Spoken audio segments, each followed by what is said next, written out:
how much Thank you. weight have you lost to get into this shape right now? You did not just ask me that No, I'm question. just saying, you're like... What a forward young man you are. My goodness. I'm How sorry. much weight?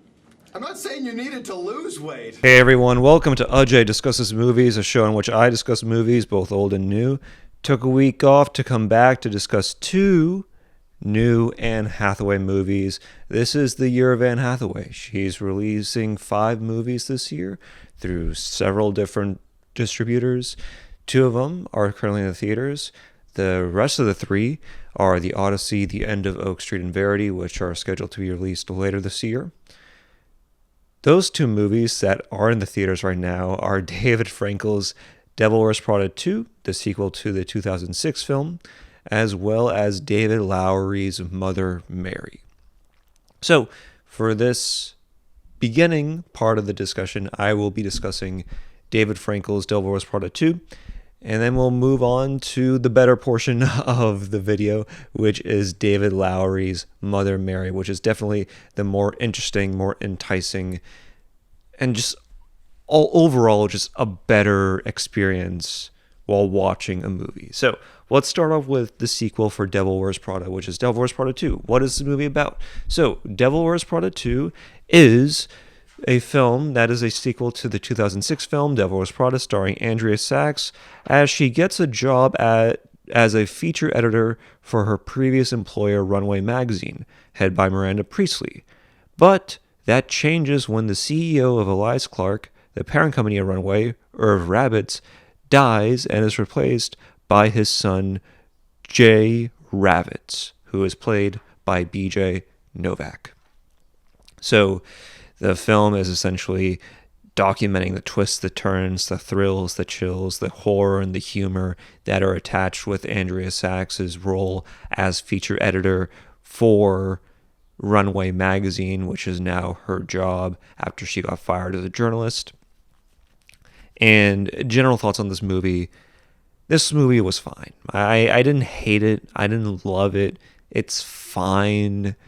It's a sequel that I don't think really needed to be made, but I'm happy that it's made because it's an original Hollywood film that is making its money back in the box office. I think right now the total box office gross for this film is like $235 million worldwide or something like that. Something along the numbers of that on a $100 million budget. So I'm happy to see that people are getting jobs in Hollywood and that the Hollywood system isn't broken. It's making its money back in the box office, and I'm happy for that. But there are issues with the movie. We'll get into the issues later on, the negatives in terms of the movie later on. But in terms of the positives, what I really liked about this movie is that I thought the performances in this movie were incredible. In terms of the performances, everyone did well. Obviously, Meryl Streep is Meryl Streep, one of the best actors of all time. Anne Hathaway does well. Stanley Tucci, Emily Blunt, all the characters that we come to know and love from the first movie are in the second movie, besides Adrian Grenier, who is obviously not in the sequel. But what really stood out to me in this movie was BJ Novak. Became so popular is because it's not finished. It could still be anything.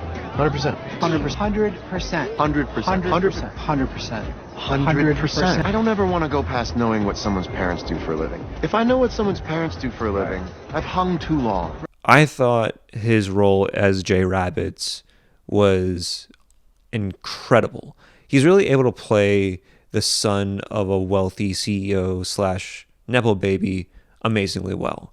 In a lot of ways, he reminded me of David Ellison. Have to show in LA.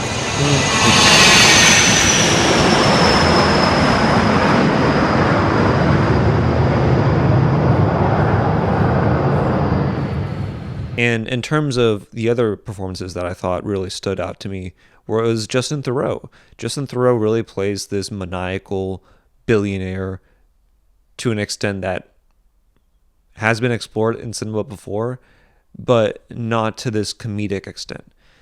And in a way, I felt as if David Frankel made him in a very much an Elon Musk type figure who is so zany, so out there, so incredible in terms of how corny that person can be, but do so in a way that was able to contextualize him into this figure in this type of movie. The left wanted to make comedy illegal, you know? Like, you can't make fun of anything. So then it's like, comedy sucks. It's like, nothing's funny. You can't make fun of anything. It's like, legalize comedy. Yeah. So I thought the performances were good in this movie, but the two that really stood out were Justin Theroux as well as BJ Novak. What I also really enjoyed about this movie was the soundtrack. I thought everyone did their A game when it came to the soundtrack. I think there's a song by Doechii in this movie. There's also a song by Lady Gaga in this movie. The soundtrack was good in this movie, and it really added another layer to this film. And honestly, the humor was incredible in this movie. We'll get into spoilers later on, but there are certain moments in this movie that really stood out like a sore thumb, that really made it so much more hilarious while watching it in a packed theater. Because I did watch this in a packed theater, and the jokes really amplified when given that circumstance. One of the funniest jokes in this entire movie was when Runaway Magazine is essentially bought out by J. Rabbits and by the McKinsey consultants. And they sit Miranda Priestly down, and they are basically telling her all of these things that no one wants to be heard in terms of their artistic process and how the meddling of these corporate level executives, these C-suite level executives, often tell people that are in those positions of power. And there's a moment in which Miranda Priestly is with her own team, and her own team is telling her that they're downsizing, that they're not able to have the same budget as they used to. They're trying to have a show in Milan, and it's not going well. And Stanley Tucci says, you know, that private jet that we often get for you to go to Milan? Well, that's no longer a thing. And there's a hard cut to Miranda Priestly trying to scram into economy. And it's one of the most hilarious scenes I've ever seen in the entire movie. That was one of the biggest like audible lull moments I've seen in a movie this year so far. So that in itself was hilarious. There are other scenes in which I thought were hilarious as well. The scene in which Anne Hathaway's character, Andrea Sachs, has her meet cute moment with the developer of an apartment building, and how essentially the apartment building was once a residential building that, you know, valued the arts, and now it's no longer a thing. It's just made by developers that just care about rich people. And the guy says, "Oh, well, I made this apartment." I thought that was hilarious as well. Other moments in the movie that I thought were hilarious, I did take some notes on this movie. Other moments that I thought were hilarious were carbs don't count when shared with friends. That was obviously hilarious. And Miranda discovering that there is a cafeteria at her job. Apparently, Miranda Priestly has never realized that there was a cafeteria. So when she goes to the cafeteria, everybody that works at Runway looks at her crazy.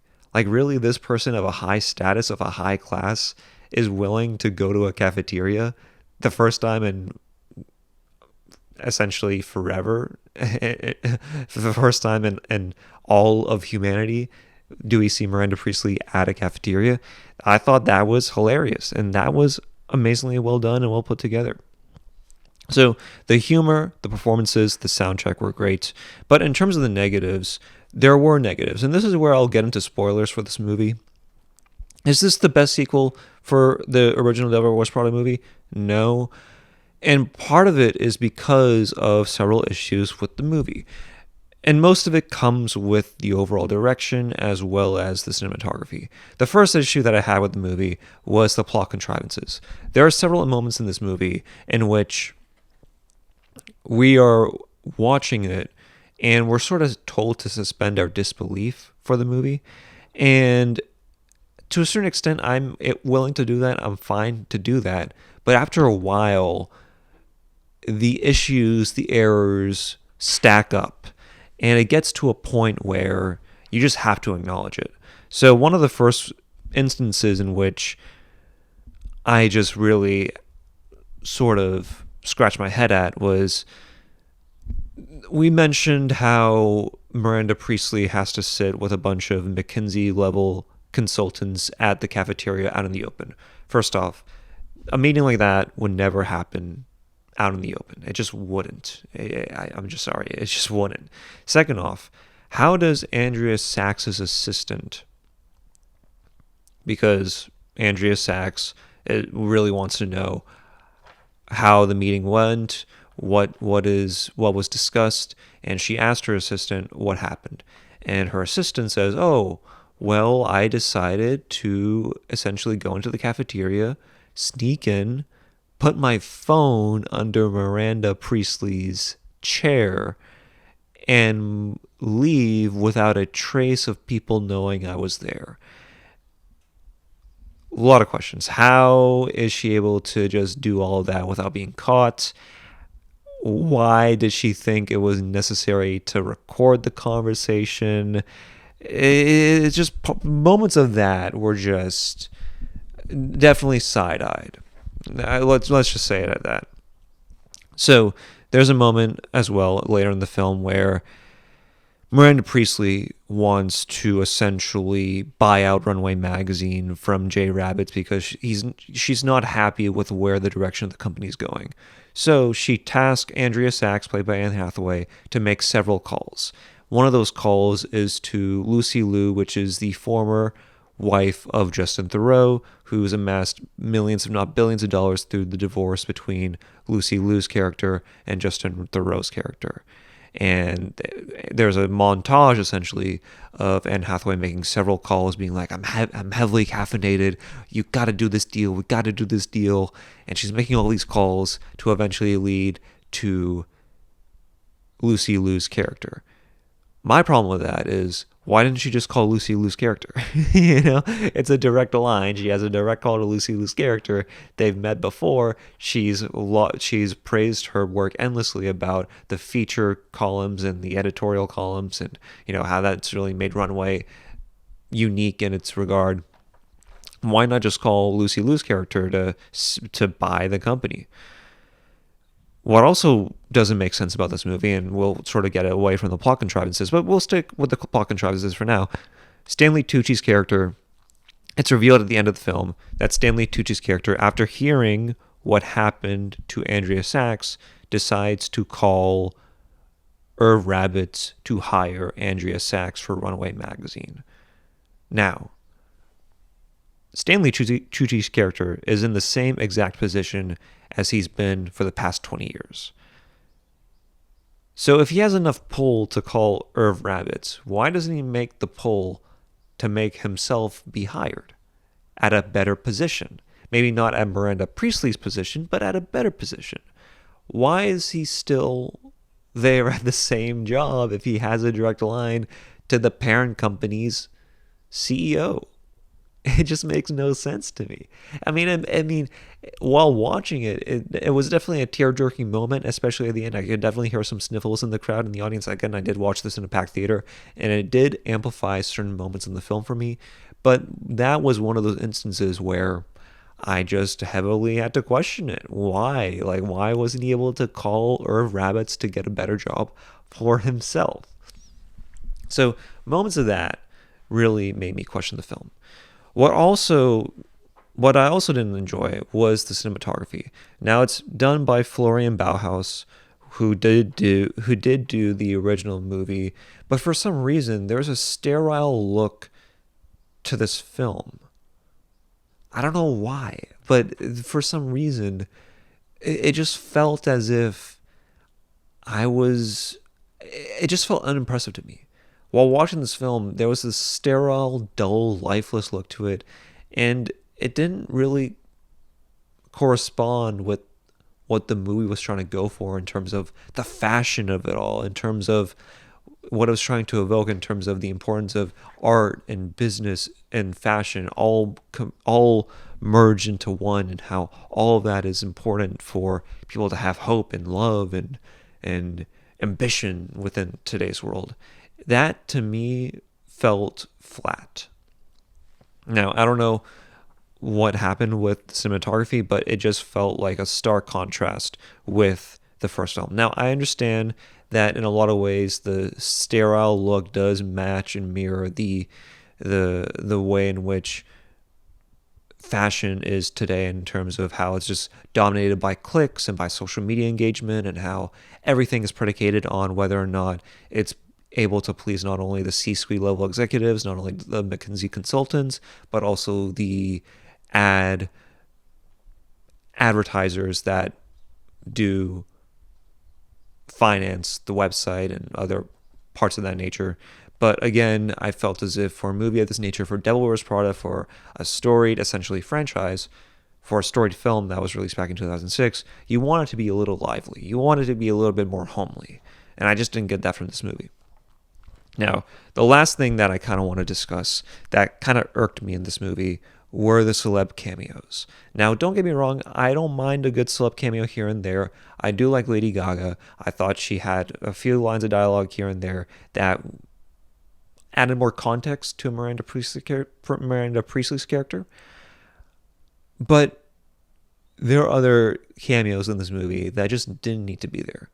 Why is Jenna Bush in this movie? Like, we don't need to. Kara Swisher, why her? I mean, I like Carl Anthony Towns. I thought that his moment was hilarious. After all that, we was like, damn, it's total chaos in Minnesota right now. Like, no, for sure. It was no grace. I was like, oh my god. I go, how about I make it look? I go, how about I make it look sexy? Uptown zone like I'm Nelly. I'm dubbing him. I want his bestie. Think I'm petty. But there were just so many celeb cameos that were just too much, and it definitely did overinflate the budget. So I just don't think the celebrity cameos were that necessary in this movie. Now, I don't hate this movie. I want to be very clear here. I hate this movie? No. Am I unimpressed? Yes. Is this a little bit of a letdown? Yes, because Devil Wears Prada, the original film, while I don't think it's a great film, it is camp. And there are moments in the film that still stick out to you. And there are lines and quotes within that movie, not just said by Miranda Priestley's character, but also by Andrea Sachs and the remaining crew, that really do it justice. With this film, even as I'm talking about it, I'm forgetting a lot about what this movie is. And that's not a good sign. And despite some, performances or good performances in this movie, it just didn't do enough to satisfy what I wanted. And I think that that's a letdown in a lot of ways. I just felt as if there was just too much of a focus on the overall inner makings of the movie, that it essentially made it Succession, but for those interested in the business of fashion. We didn't even get into the plot contrivances of the first act of the movie, which there's a bunch that we can talk about in terms of the can of worms about the beginning of the movie. So in the beginning of the movie, again, spoilers, because I've mentioned before,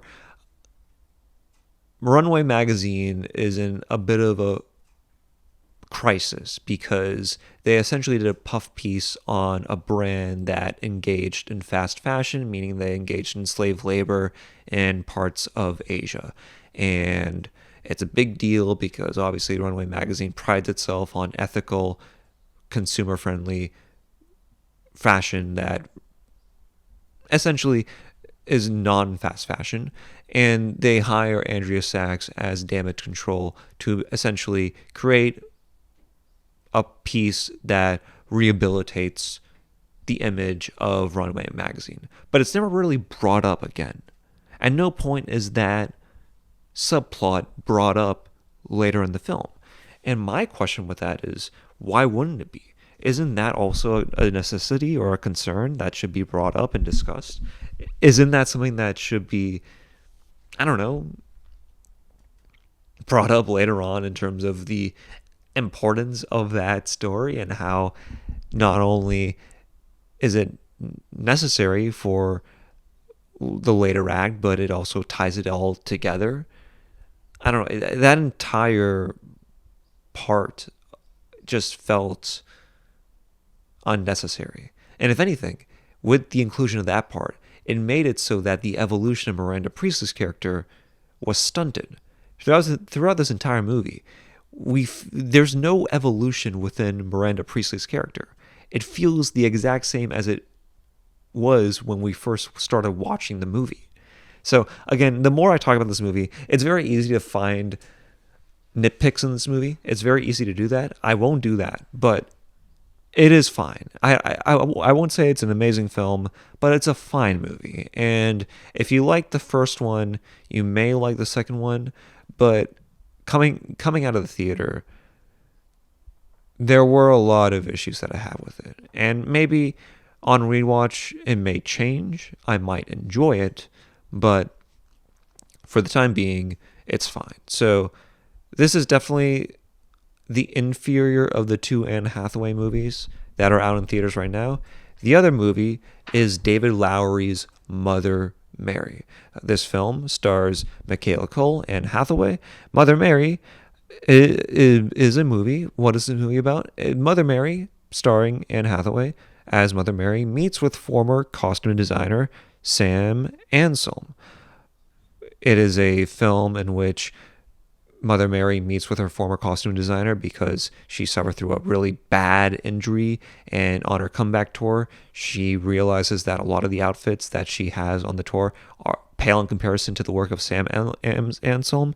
So she meets up with her, and what happens is craziness, exorcisms, the visitation of spirits, and many more. It's filled with dramas, thrills, and chills. And if I'm leaving it purposefully vague, that's for good reason, because I implore you guys to go watch it. This is one of my favorite movies of the year so far. Granted, we're only in May, so it's only been 4 or 5 months into the year, but I would definitely say this is one of the better movies I've seen this year so far. In terms of my overall rankings for 2026, it's quite bleak, because if I had to tell you my favorite movies of the year so far, it would be Send Help by Sam Raimi, Mother Mary by David Lowery, and Christopher Borgle's The Drama, and maybe Soderbergh's The Christophers. But it's quite bleak because all of those movies look very similar to one another, more so with The Christophers and with The Drama, but it's quite bleak. I'm not going to lie. Hopefully it changes. But if that's the best films of 2026, that's not a good sign. But having said all that, Mother Mary is the exception to the rule because this movie is great. I highly suggest you guys go and watch this movie. Let's start off with the performances, right? Anne Hathaway does a really good job in this movie. But what really stole this show for me was Michaela Coel's character. She's really able to play the anti-hero role within this movie so well, and the way in which she's able to dissect Anne Hathaway, not just as a pop star in this movie, because Mother Mary is a pop star who takes inspiration from Madonna, Cher, Lady Gaga, individuals that value artistry with pop music. But what Michaela Coel is able to do in terms of dissecting her and really essentially operating on her in terms of a character study is none other than I've seen before. And Michaela Coel has shown herself to be a great actor. We've seen her in The Christophers. We know the amazing work that she's done. But in this film, she's really amplified her ability to not just offer the dissection of Anne Hathaway's character, but really get a glimpse as to the overall artistic process of the costume designer known as Sam Anselm. So she did amazing. The other performances in this movie that stuck out, I mean, Hunter Schafer also did really well. I like Hunter Schafer in this role. She does give a monologue by the end of the film that really ties loose ends for me, and she was great in this movie. Kaia Gerber was also in this movie. I don't think she really had that many that many lines of dialogue, but she was also of note. But what I also really enjoyed about this movie were the visuals. The visuals in this movie are second to none. It's so beautiful. All of this, the entirety of this movie, you're just watching in awe as you see the concert happen, as you see the music, the direction, the choreography. All of it is amazing. There's this moment, and I watched this movie a little over 2 weeks ago, so I'm sorry my memory is a little hazy, but there's this moment in this movie where Anne Hathaway does this choreography set to no music, and it's this very bone-chilling, rattling performance that really gets you under your skin as I'm talking, like there's goosebumps. But she does this performance, and Michaela Coel gives this amazing retort where she says, "Wow, you're going to give that performance, that dance, while singing in that dress. And it was just, it really brought everything back to center for me. And I loved that line of dialogue by Michaela Coel's character, but I also really enjoyed that entire sequence, that entire dance sequence by Anne Hathaway, because it was just shaky. It was like no soundtrack, no dialogue, no score, just her dancing, thumping her dance steps onto this essentially wooden home. It was one of the best scenes in film I've seen so far this year, and that is because of Anne Hathaway's work, but also because of the direction of David Lowery. So that really stuck out to me. The music was amazing. My Mouth Is Only For You is a bop. Burial is another great song. Holy Spirit, another song that is great, and it's done by the work of Jack Antonoff, Charlie XCX, and FKA Twigs. And again, we mentioned how this movie takes inspiration from Cher, Madonna, and Lady Gaga. In a lot of ways, I said this on my letterbox, but I think it bears repeating. To me, Mother Mary felt like the anti-musician biopic. While never explicitly saying that it's an anti-musician biopic, there are a lot of moving parts that make the pop artist work, and that includes the behind-the-scenes people that often are forgotten.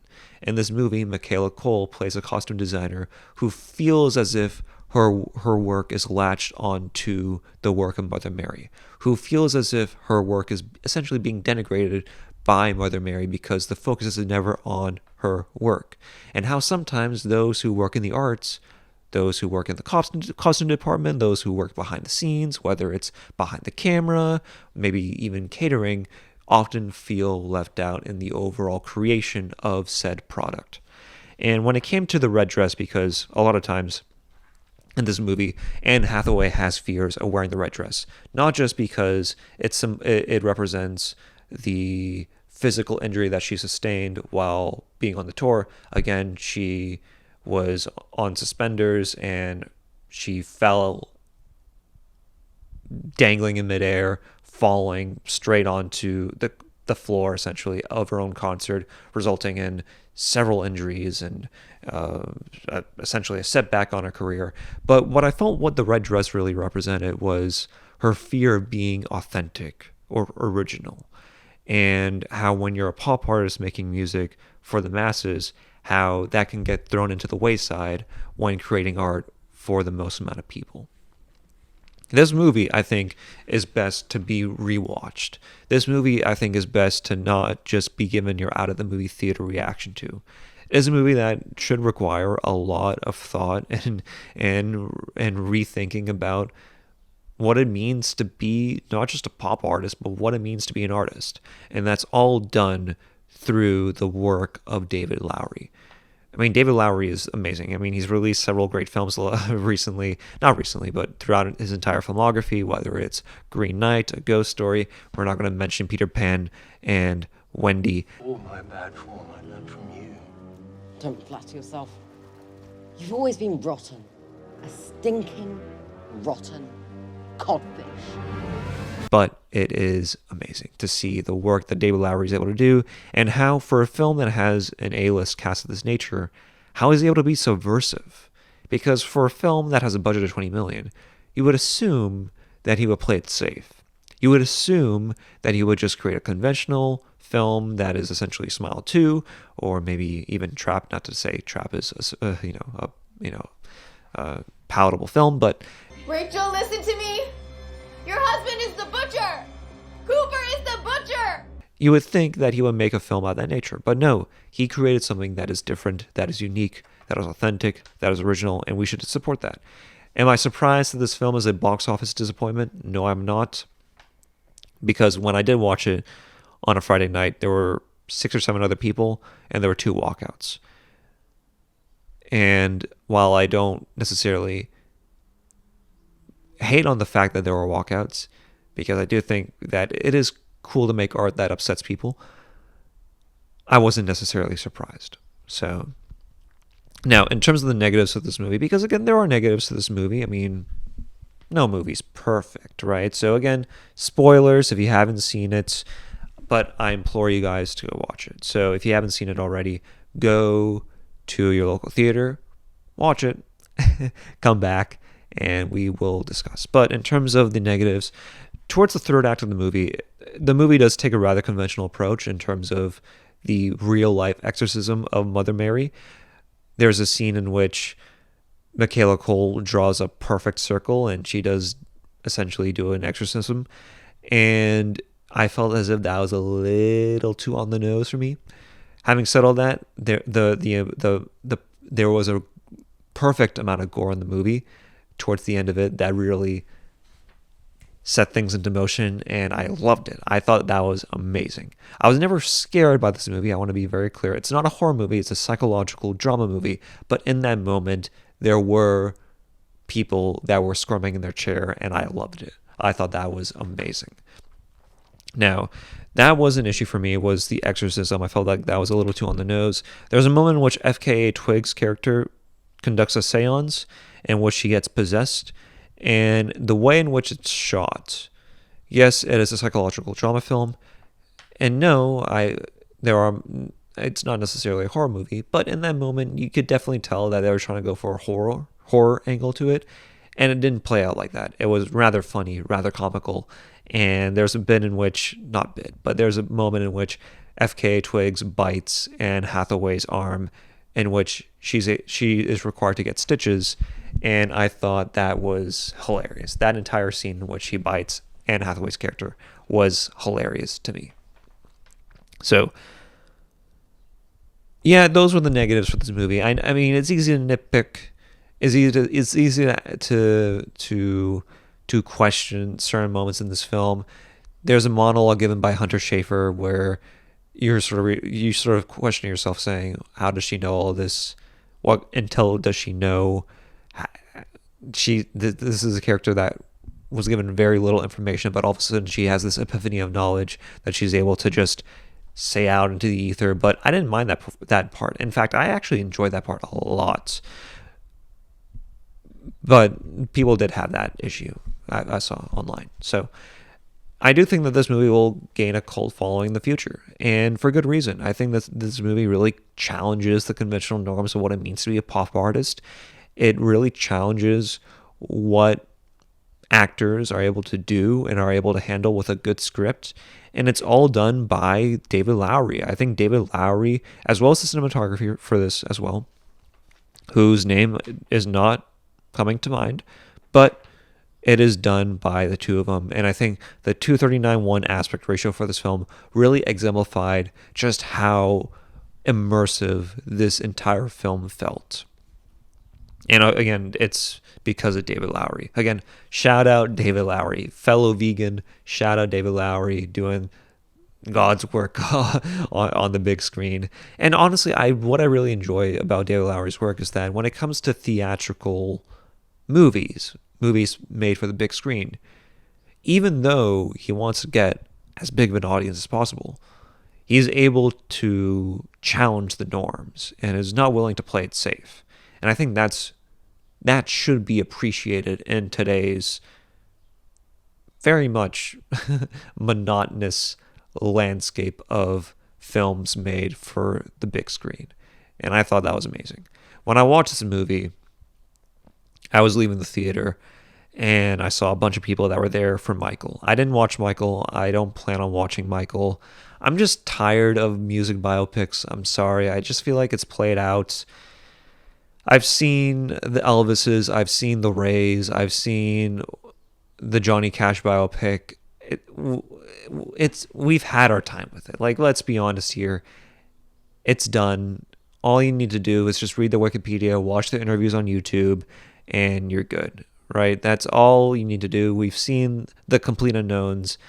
Now is the time to really challenge the orthodoxy of biopics. And I felt like this was the perfect anti-musician biopic, to be honest with you, to be exact. Now, leaving the theater, I did see people walk out to Michael. I saw people dressed as Michael Jackson. There was a person that was taking a picture who who tried to resemble Michael Jackson's look. They didn't do a really good job at it. When I left the theater, I saw somebody bumping Billie Jean in their car. So this, I felt, gave me the perfect amount of reflection as to, honestly, just how sad it is to really follow to really follow a musician in a biopic form, because a lot of times people are forgotten. People who are either ghostwriters to the pop artists, people that are either costume designers, such as Michaela Coel's instance, are often forgotten. And I felt as if this was the perfect film to make us realize that art is more than just one entity. Music is more than just one entity. The pop artist is more than just one entity. And I think David Lowery was able to handle all of that and more. So yeah, those were my thoughts on the two films, Devil Wears Prada 2, as well as Mother Mary. Again, go watch Mother Mary. I sort of left the discussion of Mother Mary to be a little shorter than, say, Devil Wears Prada 2, because I do implore you guys to go watch it. But this is the year of Anne Hathaway. Let's be honest with you guys. Let's be honest. This is the year of Anne Hathaway, whether it's these two films or The Odyssey, Verity, the Oak Street movie that also stars Ewan McGregor. This is the year of Anne Hathaway, and I think that's great. I mean, she's definitely a solid actor. I wouldn't classify her as one of the best actors of all time. She knows her role. She's able to give good performances in great commercial films such as Les Miserables, Dark Knight Rises, Princess Diaries, Devil Wears Prada. I'm sure there's other films, The Intern. There are other films of hers that I'm forgetting. But in terms of the films that we know of her, those are the films. The Idea of You, even though I wasn't a real big fan of The Idea of You, it is a film that definitely does give a pretty well performance by Anne Hathaway. But yeah, this is the year of Anne Hathaway. I'm excited to see what's to come with her. And other than that, I applaud my Muslim sister. I just really want to hopefully live for and enjoy a life. I want to have a long, healthy life. Inshallah, I hope so. I was going to say fellow Muslim sister, but I'm not Muslim. So anyways, that's it for me. If you guys want to see more, definitely subscribe to the channel. I'll definitely discuss more movies later on. I don't know what movie I'll discuss next, but whatever it may be, I assume it's going to be new and fairly recent. Maybe I'll hit you with a little blast from the past. Maybe I'll do that. I don't know. I don't know if the bookshop has been updated because I haven't really been reading the past week or so. So I don't think the bookshop will be updated. But other than that, guys, that's it for us. That's it for me. I'll definitely see you guys next week, and we'll definitely talk more about movies. Probably a blast from the past because I do think that is necessary. So other than that, I'll see you guys next week. Bye.